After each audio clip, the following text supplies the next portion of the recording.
Donc c'est la 9e édition du prix Patient qui a été créée en 2017 pour les 10 ans du Forum. Ce prix, il a été créé parce que on collabore avec beaucoup d'associations toute l'année qu'on a la joie de pouvoir soutenir, mais on trouvait important de pouvoir mettre en valeur et soutenir des initiatives qui sortent de notre champ d'action direct. Et donc on les a structurées en plusieurs catégories: sensibilisation à la cause, accompagnement des parcours, soutien à la recherche, et depuis 2 ans un petit prix coup de pouce pour un projet plus souple ou d'une plus petite structure. Cette année, on a reçu 65 projets et on veut vraiment féliciter toutes les associations qui ont postulé. C'est des projets qu'on va mettre en lumière dans un livret que vous allez pouvoir retrouver. Ça montre à la fois le dynamisme, l'innovation, l'évolution aussi des besoins des patients. Et l'idée, c'est de partager aussi pour vous inspirer tous. C'est vraiment l'état d'esprit du forum et l'état d'esprit du prix également. Merci au jury qui a cette tâche difficile de choisir parmi les 65 projets, mais qui le fait avec enthousiasme, détermination, motivation, qui le font bénévolement et en toute indépendance, puisqu'on ne s'exprime pas du tout, on les laisse voter. Et on est ravis chaque année de pouvoir découvrir de nouvelles associations qui sont récompensées.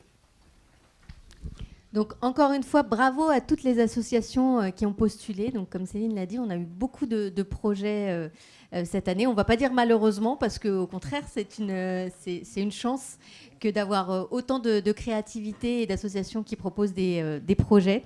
Je vous invite à les retrouver donc effectivement dans le livret qui s'appelle le livret des initiatives, que vous allez pouvoir retrouver sur le site Pfizer, et qui regroupe vraiment tous les projets qui ont été soumis au prix patient.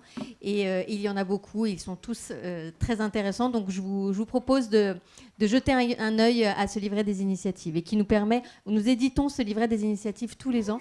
Ça permet vraiment de mettre en avant tous les projets qui sont soumis. Alors le choix du jury, Céline vous l'a dit, a été difficile encore cette année. Donc je propose de ne pas laisser plus longtemps le suspense, et donc de procéder à la remise de prix. Et pour le prix de la catégorie accompagnement des patients, donc pour 10 000 €, je vais appeler Marianne Lahana du jury, donc qui est avocate en droit de la santé, et Luca Molo, donc qui est vice-président, directeur médical Pfizer.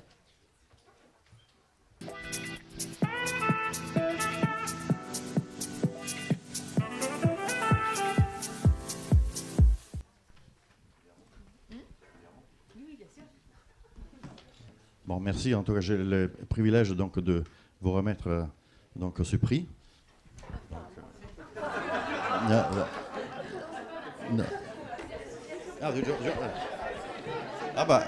parce que comme je l'ai vu à l'écran déjà, je pensais que vous l'avez déjà vu. Donc voilà, c'est la société donc, qui s'appelle Icambere, voilà, donc, qui va recevoir un prix de 10 000 €. Voilà.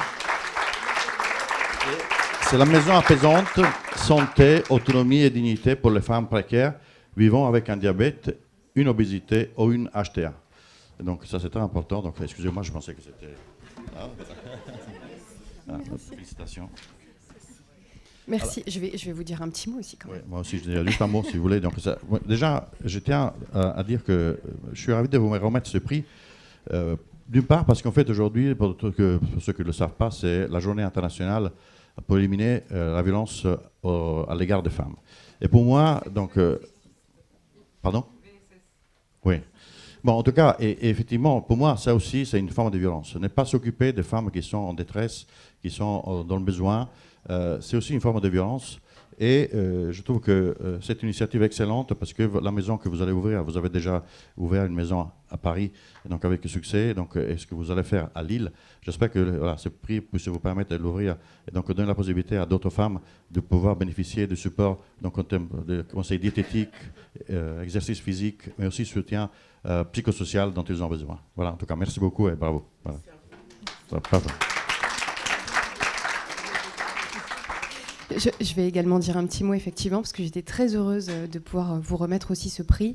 Nos discours vont être complémentaires, parce que moi, je voulais axer un petit peu ça sur le fait que notre accès aux soins en ce moment se fragilise beaucoup, que les conditions de l'aide médicale d'État, elles se durcissent, que ça fait quand même augmenter un risque d'inégalité sanitaire. Et donc, c'est important d'avoir des projets comme les vôtres qui accompagnent la santé des femmes qui est vulnérable. Et j'ai beaucoup apprécié la démarche que vous avez, qui est très globale, puisque ce n'est pas seulement le soin, c'est aussi l'emploi, la stabilité sociale. Et en ça, je pense que c'est une véritable innovation. Donc, bravo.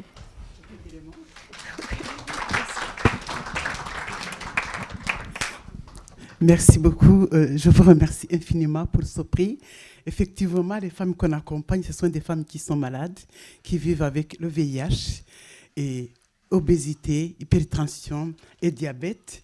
Et vous avez parlé de violence et vous avez touché le mot fort, parce que ces femmes, qui sont la plupart des femmes migrantes, vivent dans un continuum de violence dans leur pays d'origine, sur le trajet et ici en France. Et il faut dire aussi que cette violence les rend fragiles, vulnérables, et que cette vulnérabilité est exploitée. C'est pour cela que notre travail, c'est vraiment la santé globale. C'est aussi pour les accompagner, pour qu'elles aient la capacité d'agir. En fait, il faut leur permettre de décider et d'avancer et de gérer leur maladie. Notre objectif à long terme, c'est qu'elles soient autonomes. Voilà, merci beaucoup.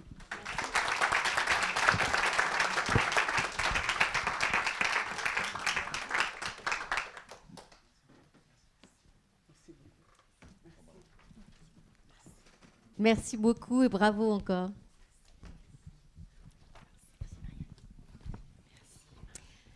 Alors, pour le prix de la catégorie communication et sensibilisation à la cause, je vais appeler Maïtran, qui fait partie du jury et qui est experte en communication et stratégie de santé, et Dimitri Gallet, donc notre directeur de la BU Specialty Care chez Pfizer.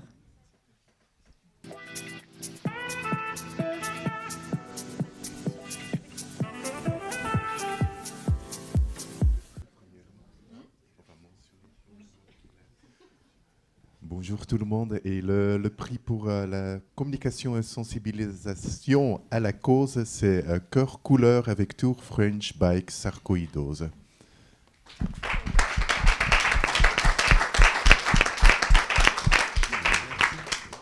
Je vous en prie. Et je dois dire que chez Pfizer, on est extrêmement fiers de donner ce prix à ce projet, parce que on est chez Pfizer responsable pour des avancées qui changent la vie des patients, et on le fait via la recherche, via des projets d'accompagnement des patients, mais aussi via la sensibilisation, et on ne sait pas le faire sans les associations patients. Et je pense avec ce projet en particulier, ce qu'on fait finalement, ce que vous allez faire, ce n'est pas uniquement donner de l'espoir aux patients qui sont atteints par la sarcoïdose, mais finalement aussi sensibiliser sur la maladie dans la société. Donc félicitations. Un petit mot. Alors, je vais d'abord revenir sur Pfizer. On a dit qu'ils étaient très neutres. Non, en fait, non, ils ne sont pas du tout neutres. Ils nous préparent un travail extraordinaire. Ça fait 2 ans qu'on est donc... moi, je suis dans le jury. On arrive... Les dossiers sont tout prêts, on n'a plus qu'à lire et à discuter. Voilà. C'est formidable et je remercie vraiment Pfizer de faciliter la vie des associations et la vie du jury, et puis de remettre ces super bourses. Au passage, d'ailleurs, l'agence de communication qui les accompagne est aussi formidable. Un petit mot pour le jury. On est très différents, on vient d'univers différents, on n'a pas les mêmes opinions, et en fait, quand on arrive à ces réunions, d'abord on est très inspirés. C'est vrai que les projets que vous soumettez en tant qu'association sont tous formidables, et on arrive en quelques heures à un consensus, et on est tous heureux de toutes les récompenses qu'on donne, et puis on est heureux aussi de vous rencontrer pendant le forum.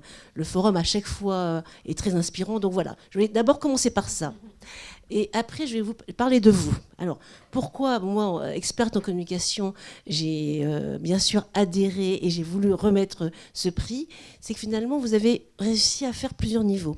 dans les 60, non, pas les 65, tout le monde ne candidate pas pour communication, on observe des grandes tendances. On voit bien que le digital, les apps, etc. jouent beaucoup de place. Cette année, il y a eu beaucoup de projets aussi qui utilisaient l'art comme médium de communication.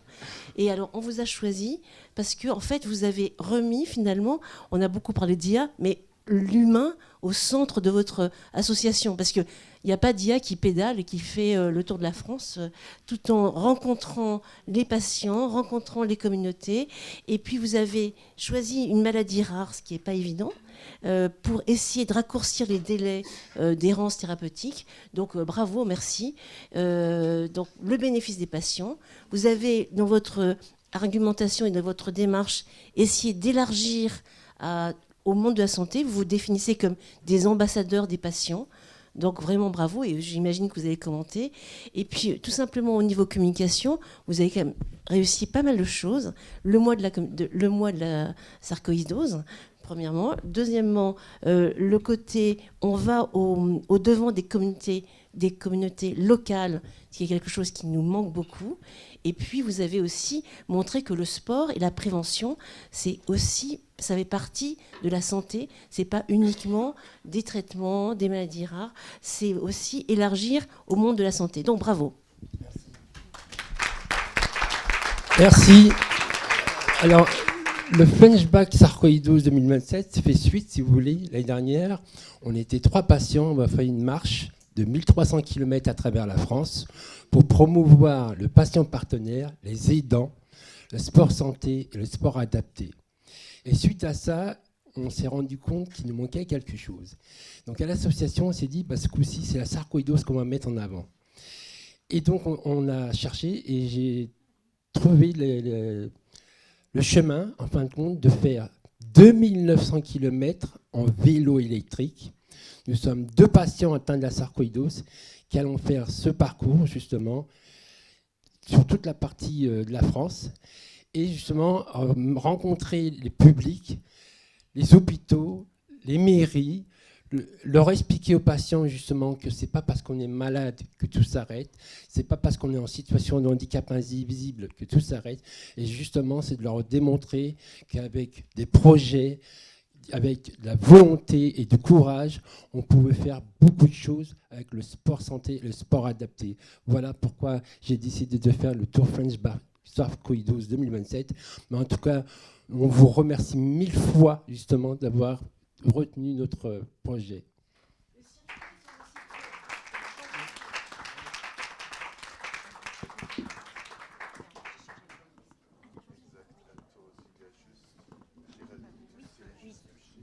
Alors, nous allons maintenant remettre le prix pour la catégorie implication dans la recherche. Le choix a été difficile, donc nous avons 2 ex-aequo. Et donc, je vais appeler pour remettre l'un de ces prix Eric Sala, qui est patient expert partenaire. Il me corrigera, évidemment. Référent. Et Catherine Reynaud, qui est directrice des affaires publiques. Et patient expert. Eric, je te laisse remettre le prix. Partenaire.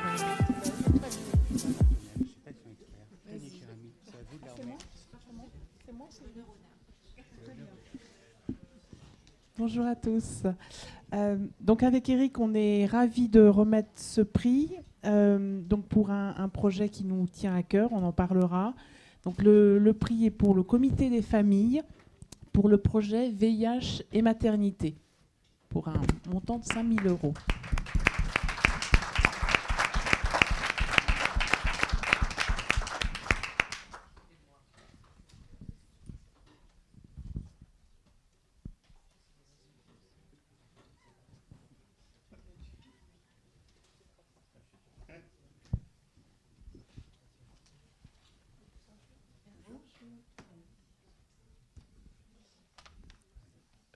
Donc, je pense qu'on peut être que sensible à l'engagement de votre association. Je pense que c'est évident.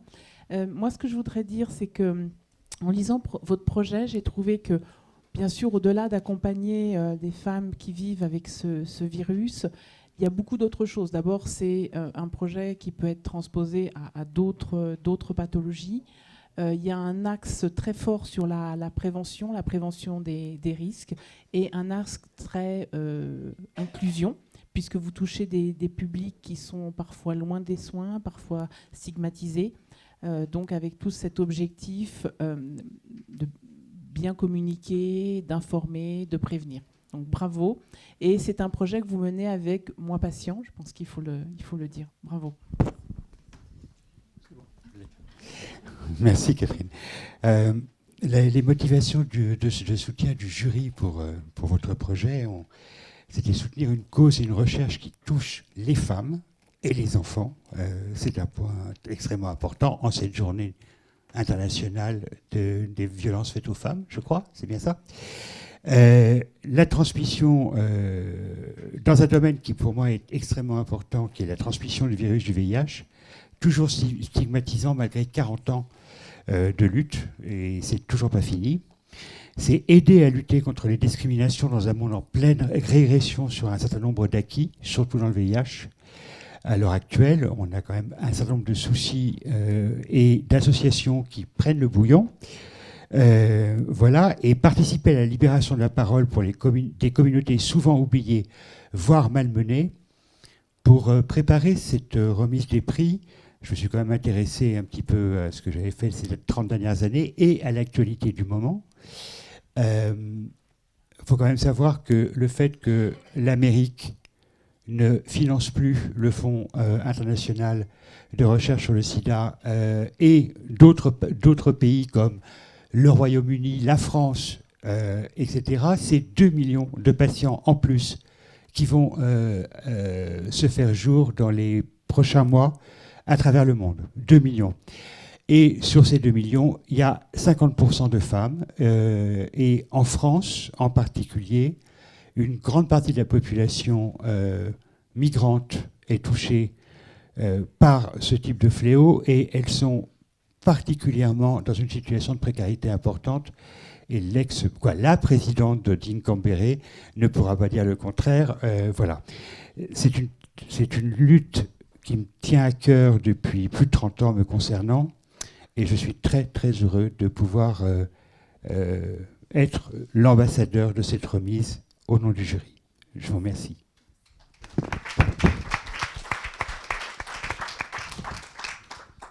Eh ben, je vais dire un petit mot. Je remercie chaleureusement Pfizer pour cette reconnaissance et pour son implication dans la recherche. Je suis également honorée de représenter le comité des familles en tant que membre du conseil d'administration, mais également en tant que femme vivant avec le VIH et mère de 3 enfants qui n'a pas pu allaiter ces 3 enfants. Et aujourd'hui, avec cette nouvelle recommandation de la Haute Autorité de Santé, c'est une avancée majeure, mais qui doit être accompagnée. On doit accompagner les femmes et les mères vivant avec le VIH, mais également les professionnels de la santé qui les accompagnent, entendre leurs besoins, également leurs demandes et aussi leurs interrogations vis-à-vis de l'allaitement. Aujourd'hui, j'envisage peut-être de faire un 4e enfant juste pour pouvoir avoir cette chance d'allaiter. Et avec, on va dire, toutes les recommandations, il n'y a pas forcément toutes les explications qui peuvent être données aux femmes. Et c'est vrai que je me dis, pourquoi pas allaiter, mais est-ce que je vais donner, par exemple, la PrEP à mon bébé tout le long de l'allaitement? Comment je vais être accompagnée? Est-ce que je vais avoir toutes les informations nécessaires? Et aujourd'hui, cette recherche permet justement d'aller plus loin, de recueillir la parole de plusieurs femmes et aussi des professionnels de la santé. Merci beaucoup à tous et à toutes d'être là aujourd'hui et merci pour ce prix.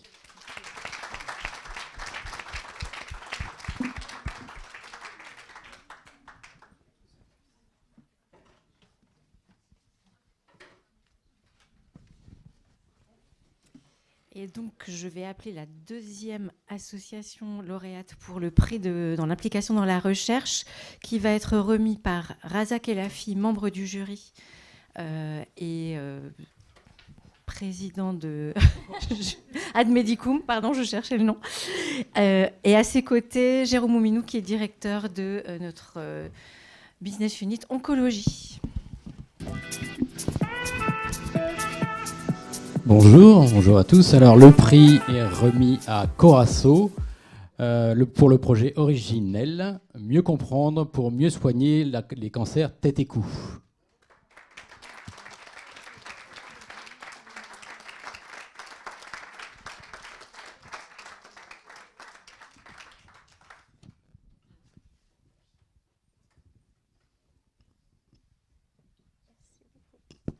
Merci à vous. Alors, on va faire différent cette fois-ci. Je vais vous laisser la parole pour voir les raisons du jury d'abord. Très rapidement, je suis très heureux de remettre le prix à Corasso pour Originel. On a estimé que c'était un projet qui méritait d'être aidé et d'être valorisé parce qu'il a une grande ambition scientifique. Tu en parlera sans doute mieux que moi. L'objectif, c'est de mieux comprendre la prise en charge et, in fine, d'améliorer la prise en charge des cancers tête et cou avec une innovation majeure parce qu'il y a à la fois l'utilisation des retours des patients qui implique aussi la participation de patients dans ce recueil des données et l'utilisation des données du système national de données de santé qu'on appelle maintenant le Health Data Hub. Donc, il y avait une dimension d'ambition scientifique très forte, d'innovation et aussi, pour aller très très vite, il y avait des aspects important de partenariat. On voulait valoriser l'aspect partenarial de votre projet puisque Corasso s'appuie sur un partenariat avec l'association Sentinelle, avec l'INSERM, avec le Health Data Hub et c'est un très beau, grand et très beau projet partenarial qu'on voulait valoriser. Et au cœur de ce projet, il y a la participation des patients à la fois dans l'apport de leurs données, de leur expérience, mais aussi dans le recueil, puisque vous formez, et ce prix va aider à former des patients pour le recueil des données. Donc bravo vraiment pour tous ces aspects et pour porter ce projet depuis tout ce temps. Merci à vous. Bon, bravo. Alors, je ne vais pas reprendre tout ce que vous avez dit, mais moi, je trouve qu'il y a une grande fierté de vous remettre ce prix, parce que c'est dans un cancer en particulier où les besoins sont très, très importants. Et ça, c'est vraiment c'est ce qui rend je trouve votre projet encore plus intéressant. Il y a aussi le fait que réduire l'errance diagnostique est super important aussi pour ces patients. Et puis l'autre particularité au-delà du partenariat avec Sentinelle, avec le Health Data Hub et l'INSERM, c'est aussi que dans la façon dont vous menez ce projet, il y a à la fois le mix entre le digital, les questionnaires en ligne, mais aussi part importante sur les patients pairs et l'accompagnement humain. Alors Luca disait que l'intelligence artificielle c'est très bien, ou le digital c'est très bien, mais il y aura toujours besoin des patients. Et je trouve que dans votre projet en particulier, vous alliez bien ce côté digital, donc on va plus vite, mais on n'oublie pas que, avant tout, c'est les patients, et c'est les patients pairs notamment qui sont très importants. Donc bravo, félicitations.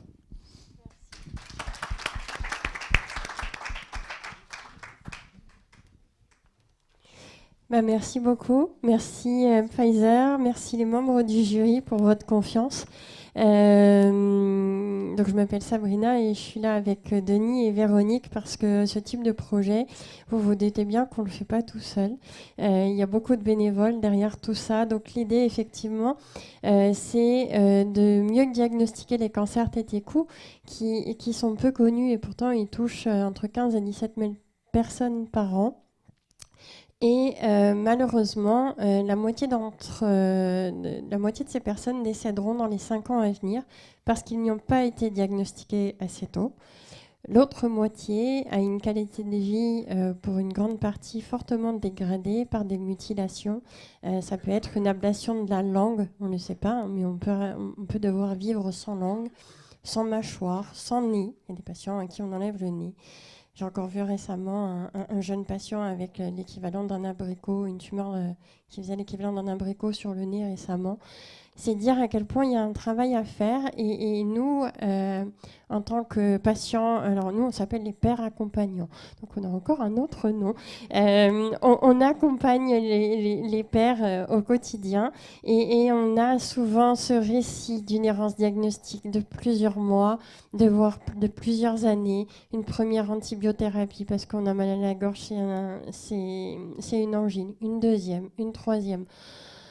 Ma petite dame, c'est dans votre tête, allez, on va peut-être essayer avec des antidépresseurs.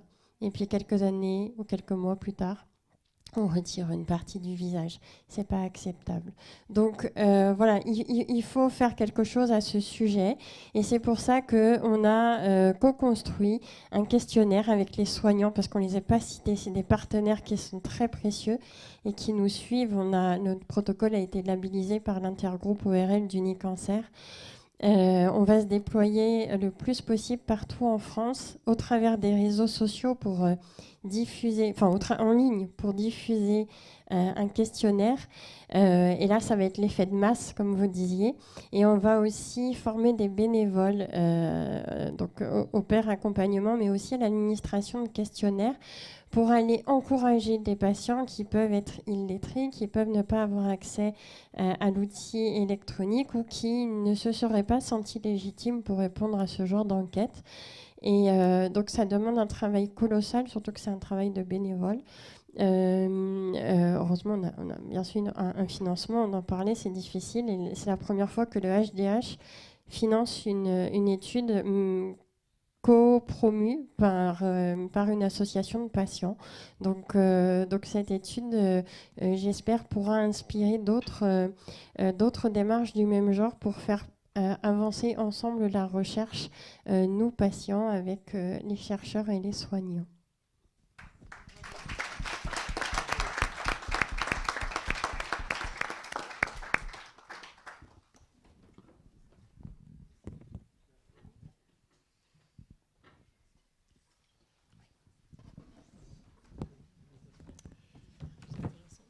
Et donc, pour finir cette remise de prix, je vais appeler pour remettre le prix de la catégorie coup de pouce.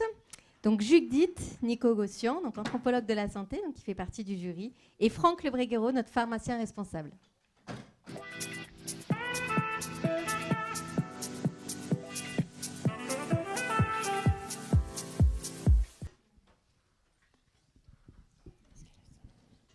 Bonjour à tous. Donc, je suis ravi de pouvoir participer à cette remise de prix en binôme avec Judith. Donc, prix coup de pouce qui va être décerné pour le réseau érythrocyte drépanocytose de l'AP-HP et pour le projet DrépaGard.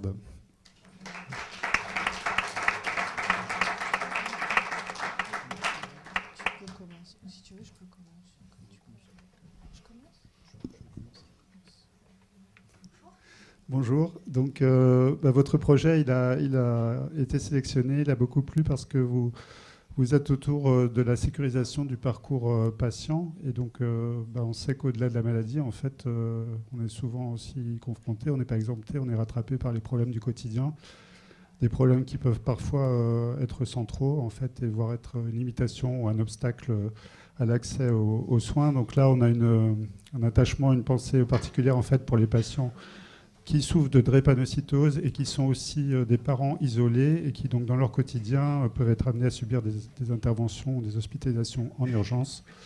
Et on voit que le défi n'est pas que médical, mais il est aussi un enjeu social et puis tout simplement un enjeu humain. Voilà.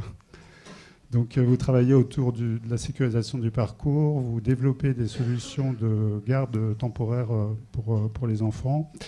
Vous développez aussi un carnet de suivi santé sociale numérique. Et puis, vous travaillez aussi à mutualiser, à faire un maillage, en fait, pour favoriser des solutions entre les pour différents établissements de soins qui donc sont confrontés aux mêmes défis socio-économiques. Donc, voilà, tout ça pour la prévention, pour l'accès aux droits, à la recherche et puis l'accompagnement global des patients. Donc, un grand bravo et puis merci surtout pour votre projet.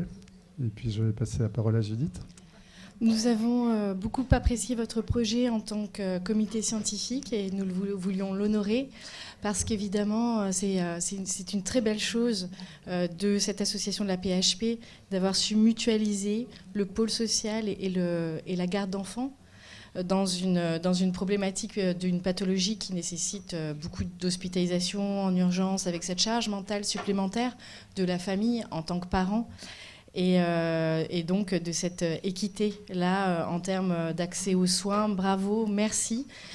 Nous avons également beaucoup aimé la replicabilité de ce projet à d'autres pathologies, bien évidemment, quand il s'agit de la santé des parents et de devoir garder des enfants qui sont à la maison et qu'on ne peut pas laisser tout seul. On peut s'imaginer, bien évidemment, la détresse dans ces cas-là. Donc merci pour ce beau projet à portée sociétale et à haute valeur ajoutée. Merci.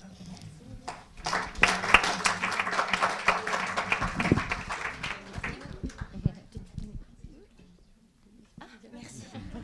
Je voulais m'enfuir, mais j'ai été rattrapée. C'est pas grave. Je vous remercie beaucoup en tout cas pour la récompense. Du coup, on va continuer à travailler sur le projet. Donc en fait, Drepagard, c'est né d'un constat qui est que énormément de patients refusent les soins ou retardent les hospitalisations souvent urgentes parce qu'ils n'ont aucune solution de garde pour les enfants. Donc souvent, on a des patients qui arrivent à l'hôpital avec leurs enfants et si on n'a pas de solution à proposer, ils refusent les soins. Donc ils rentrent chez eux et reviennent quelques jours après. Où énormément d'enfants sont laissés seuls à la maison. Et souvent, c'est des enfants en bas âge. Donc, c'est des enfants qui sont déscolarisés. Donc, en fait, Drepagard, c'est une solution de garde d'enfants qui s'adapte à la situation et à l'âge des enfants. Et ça permet aux parents malades de continuer à se faire soigner et à l'enfant d'être maintenu au domicile avec une nounou ou une solution de garde. Et merci beaucoup. Je ne vais pas faire un discours d'1 heure parce que sinon, je sais que tout le monde a envie de rentrer. Merci beaucoup.